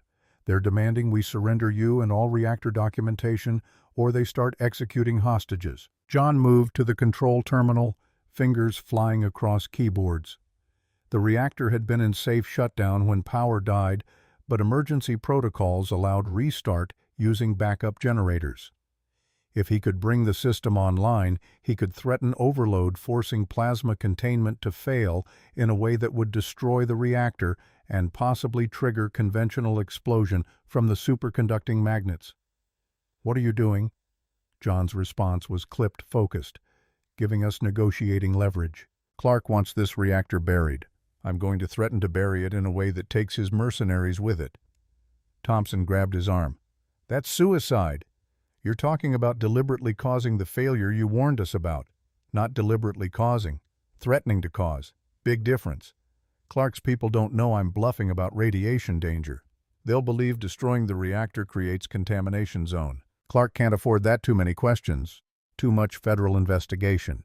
Unless they're willing to accept casualties to ensure Miller's work never reaches the public." John's mind whispered. But he pushed that thought down, focusing on the control sequence that would restart the reactor's systems.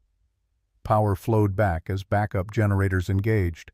Monitors illuminated, showing reactor status hibernation mode, ready for restart. John's hands hovered over the activation sequence. Once he initiated fusion, the process took 10 minutes to reach operational temperature and pressure. 10 minutes during which Clark's people could breach the silo and stop him, or 10 minutes for FBI reinforcements to arrive and end the standoff. Emma's voice cut through his calculations, small and terrified. "Dad, don't do something that hurts you trying to save me, please." The plea broke something in John's chest. He looked at his daughter, 10 years old, too young to understand fusion physics or political conspiracy, but old enough to recognize her father, contemplating sacrifice. Rebecca's eyes staring back at him filled with the same desperate love that had carried her through cancer's final days when she'd begged John to promise he'd keep living for Emma's sake. He'd promised then. The promise still bound him now. John's hand fell away from the activation sequence. Thompson's radio crackled, new voice familiar and hateful, Kenneth Clark himself broadcasting from above ground. "Mr. Wright, I assume you can hear this. I'm prepared to offer final terms. Surrender yourself and Miller's complete technical documentation. Your daughter and the federal agents go free. Refuse and I'll have my people breach that silo and eliminate everyone inside." The threat was clear, but John recognized its hollowness. Clark couldn't breach the silo quickly, and mass murder of FBI agents would trigger investigation even his influence couldn't suppress. This was desperation masquerading as authority. John grabbed Thompson's radio. "Clark, you've got minutes before FBI tactical teams arrive. When they do, you're facing federal murder charges for attacking law enforcement. Cut your losses and run while you can." Clark's laugh carried no humor. "I'm afraid the situation is more complex than you realize, John. My people have disabled FBI communications and blocked highway access. Your reinforcements won't arrive for hours. And in the meantime, I have something that might change your negotiating position." A new voice came through the radio. Catherine strained but defiant. "Don't give him anything, John. He's got me at gunpoint, but I'm an old woman who's lived a good life. Don't you dare trade Miller's work for—" The gunshot was shockingly loud through the radio speaker. Then silence. Then Clark's voice flat and cold. "That was a warning shot. The next one won't be. You have 5 minutes to emerge with the documentation or I execute another hostage." Thompson's face had gone white. Around the control room, DOE technicians looked equally horrified. Sanchez seemed to be calculating whether his career could survive whatever decision came next. John felt reality narrowing to impossible choice. Catherine dead or seriously wounded because of him. Emma trapped underground while a murderer controlled the surface. Miller's life work hanging in balance against human lives. Every instinct screamed to save whoever he could save, to hell with reactors and energy futures and abstract principles. But Catherine's documentary evidence existed in multiple locations.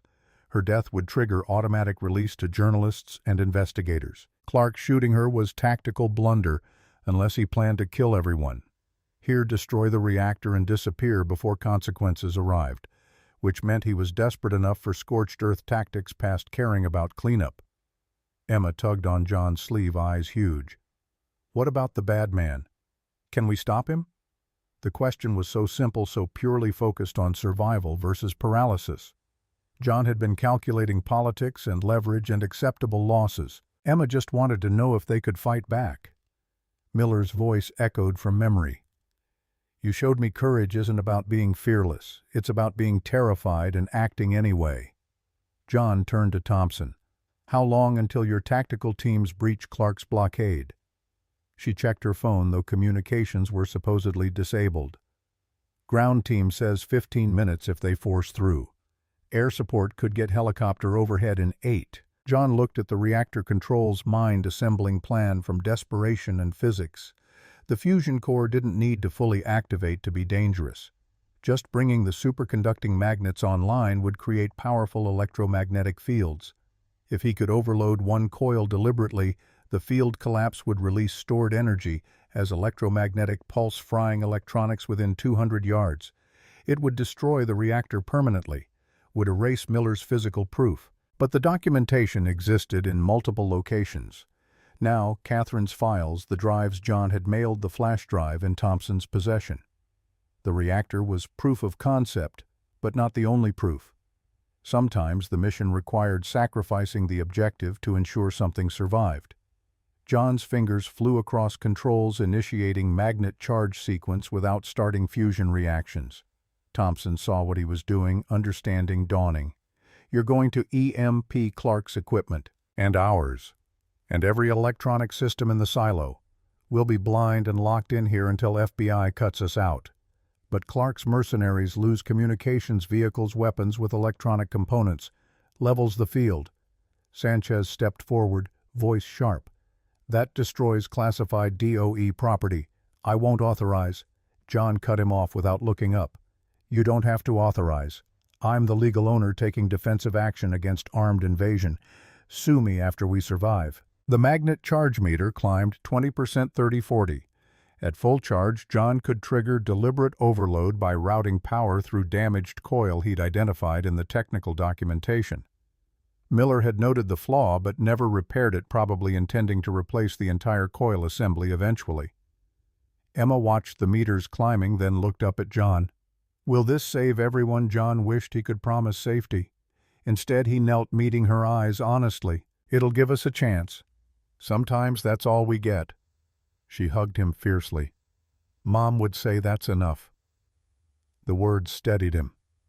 Rebecca had faced death with courage. John still struggled to comprehend accepting inevitable end while fighting for every day, every moment with Emma. She'd taught their daughter that courage wasn't certainty of victory, just refusing to surrender before the fight was truly finished. The charge meter hit 70%. John's hand moved toward the overload switch. Through the silo's thick walls, gunfire continued above FBI agents still holding perimeter despite being outgunned. Catherine wounded or dead. Clark's 5-minute deadline approaching. John hesitated one final moment, giving weight to what he was about to destroy. Miller's 3 decades of work.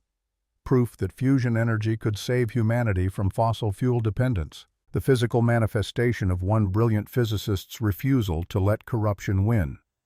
But Miller had chosen John as inheritor specifically because John understood some things mattered more than success. The 39 people John saved in Bagram by trapping himself in lethal radiation, he'd have died to get them out if Miller hadn't breached the bunker. That calculation hadn't changed. Lives outweighed objectives, even objectives that could change civilization. His palm slammed down on the overload trigger. The reactor's hum shifted instantly from steady to strained.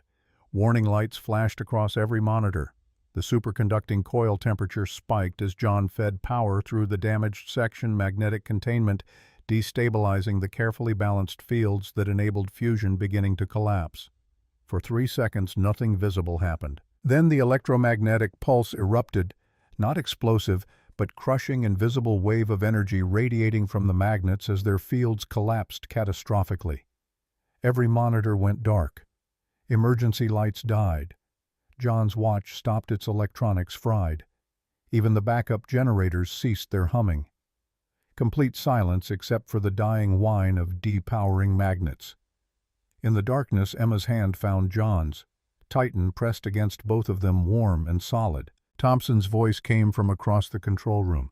Everyone stay still. Keep breathing. Right, was that supposed to happen? John's response was hoarse. Exactly that. The EMP radius should have hit everything above ground, too. Clark's people just lost communications vehicles, anything electronic. They're as blind as we are now. Assuming it worked. Assuming the pulse propagated properly through earth and concrete. Assuming John's physics calculations were correct and not catastrophic miscalculation. They'd know in minutes when either FBI reinforcements arrived to find Clark's people neutralized or when mercenaries breached the silo and executed everyone in darkness. Time stretched. John counted heartbeats, matching them to estimated seconds, building mental clock when his watch had died. 5 minutes? 10. Emma's breathing stayed steady against his side, her courage shaming him. Titan's presence remained sentinel. Then voices from above, American accents, federal protocols, someone calling down the stairwell. FBI tactical team. Anyone alive down there? Thompson shouted back immediately. Special Agent Thompson and civilians in the control room. Situation secure. Affirmed. Kenneth Clark and 12 mercenaries in custody. Medical teams treating wounded. What the hell happened to your lights? John released breath he'd been holding for what felt like hours. Emma squeezed his hand tighter. We're okay, Dad. We made it. The climb from darkness into daylight felt like resurrection. FBI tactical teams had cut emergency power for the blast door, manually cranking it open. John emerged carrying Emma Titan at his heels, Thompson and Sanchez following with DOE technicians.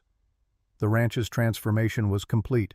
Clark's vehicles sat disabled, electronics dead from EMP. The mercenaries lined up in cuffs, tactical gear useless without electronic sights and communications.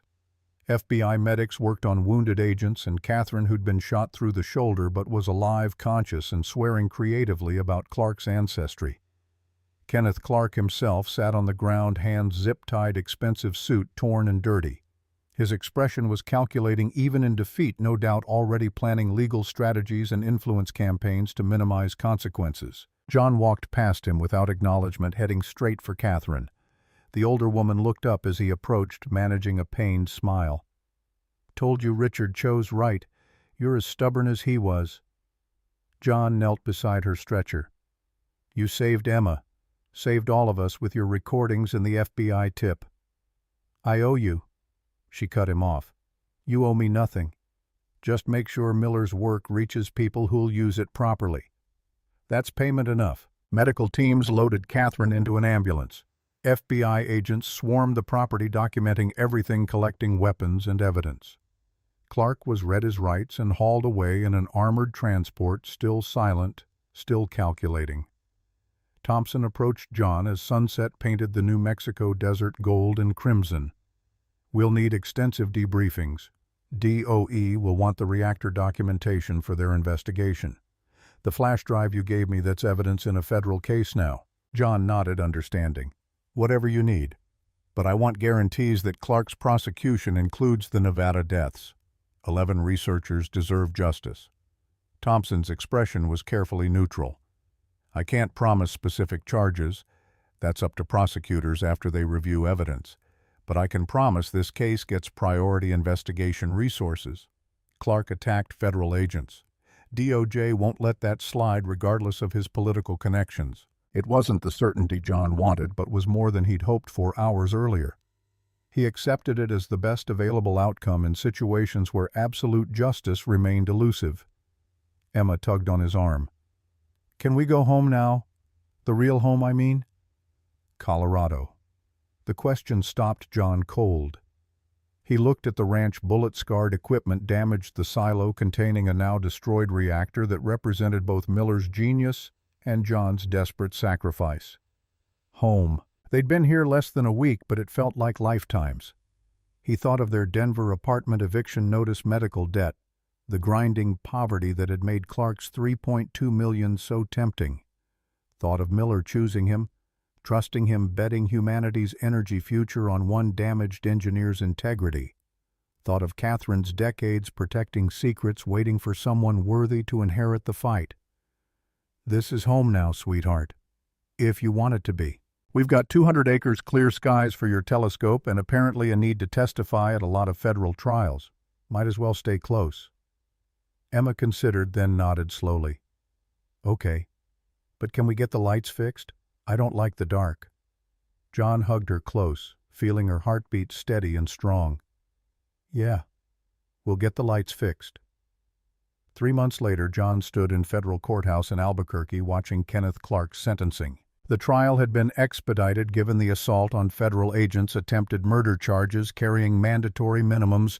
Even Clark's legal team couldn't negotiate away. The Nevada deaths were still under investigation. DOE, Inspector General's office, deep into classified records. But the attack on the ranch had provided immediate prosecutable offenses. The judge's voice was flat, clinical reading sentence that would keep Clark in federal prison for 35 years minimum. No parole. Assets frozen pending civil litigation from victims' families. Clark Energy Consortium stock had collapsed when the CEO's arrest became public, triggering investigations into every contract and government relationship. John felt no triumph, only exhaustion. Justice served, but at tremendous cost. Catherine still recovering from her gunshot wound, FBI agents permanently disabled from the firefight, Miller's physical reactor destroyed beyond salvage. The technical documentation survived in multiple locations, but proving cold fusion worked now required rebuilding from scratch based on Miller's notes, rather than demonstrating an operational system. Thompson appeared at John's shoulder as the courtroom cleared. DOE released Miller's research to public domain yesterday. Classified review determined the fusion principles weren't weapons applicable, and public knowledge serves national interest. It's on every physics archive now. Universities worldwide are attempting replication. The news should have felt like victory. Instead, John felt only the weight of what was lost. Miller spent 30 years perfecting that reactor. Now people have to start over based on his notes. Thompson's expression softened. But they'll start with his foundation. That's more than anyone had before. And because you prevented Clark from burying it, some brilliant physicist at MIT or Tokyo or Mumbai might crack the remaining problems in 5 years instead of 30. That's Miller's real legacy, not one reactor in New Mexico, but the roadmap for everyone after. John wanted to believe that. Wanted to think Miller would have accepted the trade, physical proof destroyed, but principles made public, individual achievements sacrificed for collective advancement. The cold fusion breakthrough would bear Miller's name. Future historians would credit him, but the man himself died alone in desert, trusting a broken engineer to finish what he'd started. Outside the courthouse, Emma waited with Catherine and Titan. Emma had taken to following Catherine around the hardware store after school, learning tools and astronomy, simultaneously finding in the older woman a grandmother figure to fill Rebecca's absence. Catherine had accepted the role with grace that suggested she'd been waiting decades for someone to mentor. They drove back to Socorro in comfortable silence, New Mexico landscape scrolling past windows. The ranch had been repaired, bullet holes, patched electronics, replaced, the silo entrance sealed, pending decisions about its future. John had used Clark's failed attack as leverage to negotiate with DOE. The silo would remain under John's legal ownership, but accessible to university researchers attempting to replicate Miller's work. It wasn't perfect. Bureaucracy remained complicated, politics still tangled, and John's nightmares hadn't disappeared just because immediate danger had passed. But the ranch was theirs.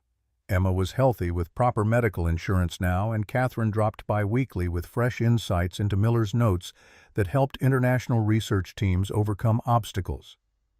1 year later, a team at Stanford achieved sustained cold fusion for 47 seconds using Miller's confinement principles. 6 months after that, a collaborative project between MIT and the University of Tokyo maintained fusion for 8 minutes. The breakthrough was real, replicable, advancing toward practical application.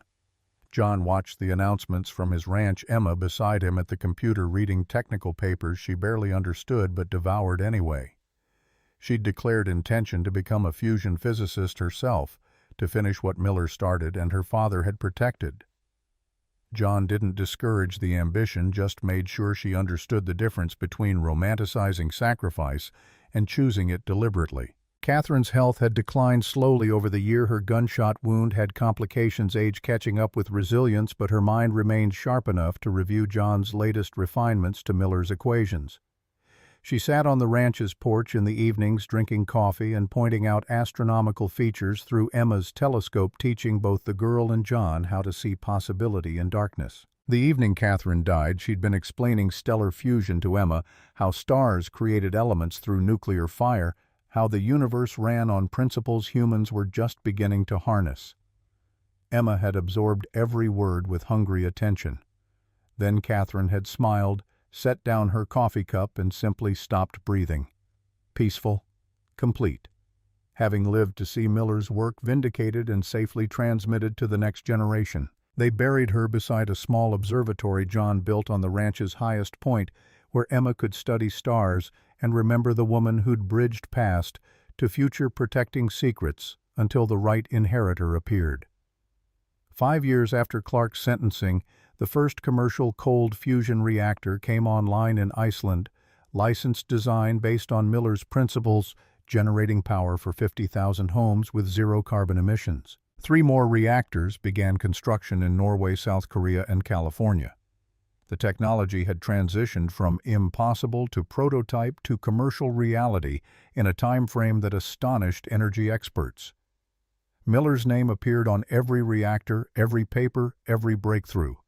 The physics community recognized his contribution, even though he hadn't lived to see the triumph. John received invitations to speak at conferences, to consult on reactor designs, to be celebrated as the man who'd ensured the work survived.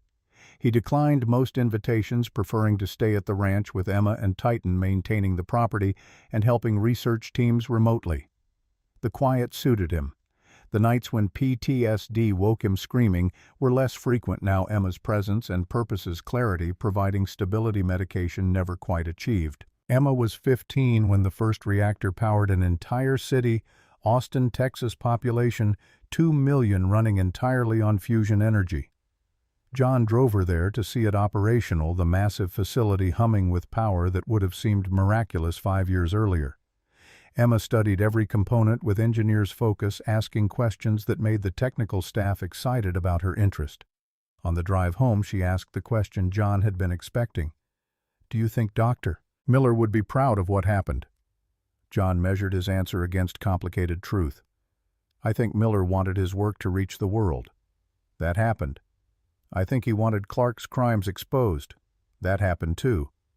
Whether he'd be happy about how we got there, the reactor destroyed people, hurt the messy, complicated process. I don't know.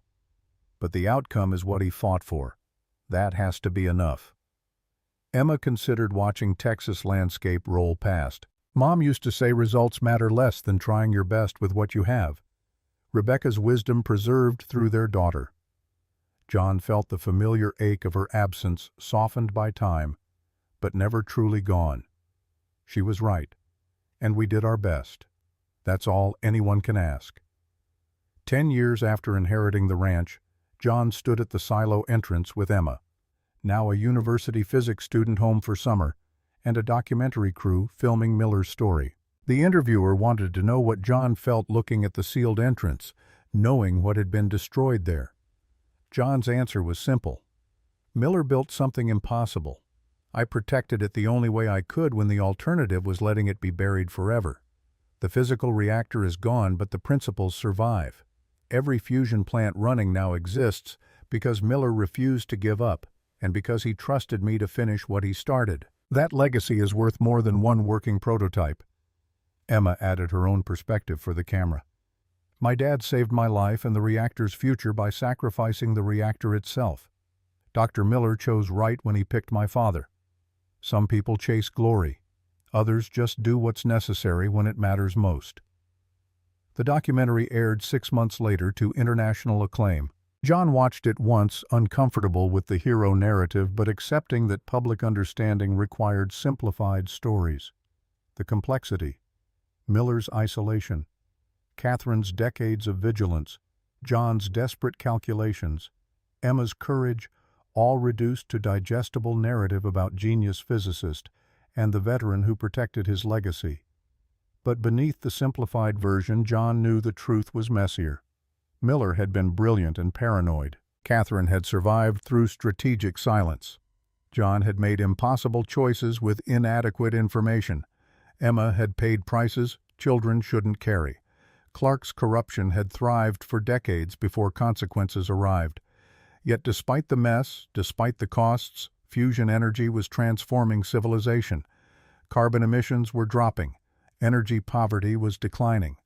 Miller's impossible achievement was becoming ordinary infrastructure. Sometimes the victory wasn't clean or simple or what anyone originally envisioned. Sometimes it was just barely enough to make continuation possible. And sometimes that was all anyone could ask from a world that rarely offered guarantees. John locked the silo entrance behind the documentary crew, Emma and Titan beside him, as sunset painted New Mexico desert in gold and crimson. The ranch was home now, fully theirs, carrying ghosts of everyone who'd fought to protect what was buried here. He thought of Miller's final words. Courage isn't about being fearless, just being terrified and acting anyway. Thought of Rebecca facing death with grace. Thought of Catherine bleeding but defiant. Thought of Emma at 10 years old asking if they could stop the bad man, believing her father would find a way.